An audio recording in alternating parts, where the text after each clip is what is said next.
السلام علیکم ورحمۃ اللہ وبرکاتہ۔ بسم اللہ الرحمن الرحیم۔ چار چیزیں ہوتی اور چار چیزیں نہ ہوتی۔ ایک مرتبہ حضرت موسیٰ علیہ السلام نے عرض کیا کہ اے پروردگار، کیا اچھا ہوتا اگر چار چیزیں ہوتی اور چار چیزیں نہ ہوتی۔ جو اللہ تعالیٰ نے فرمایا کون کون سی؟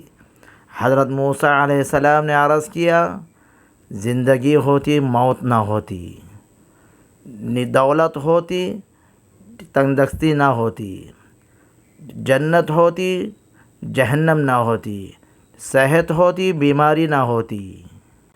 غیب سے آواز آئی، اگر زندگی ہوتی اور موت نہ ہوتی تو میرا دیدار نہ ہوتا، اگر دولت ہوتی اور تنگدستی نہ ہوتی تو میرا شکر کون ادا کرتا، اگر جنت ہوتی اور جہنم نہ ہوتی تو میرے عذاب سے کون ڈرتا، اگر صحت ہوتی بیماری نہ ہوتی تو مجھے کون یاد کرتا۔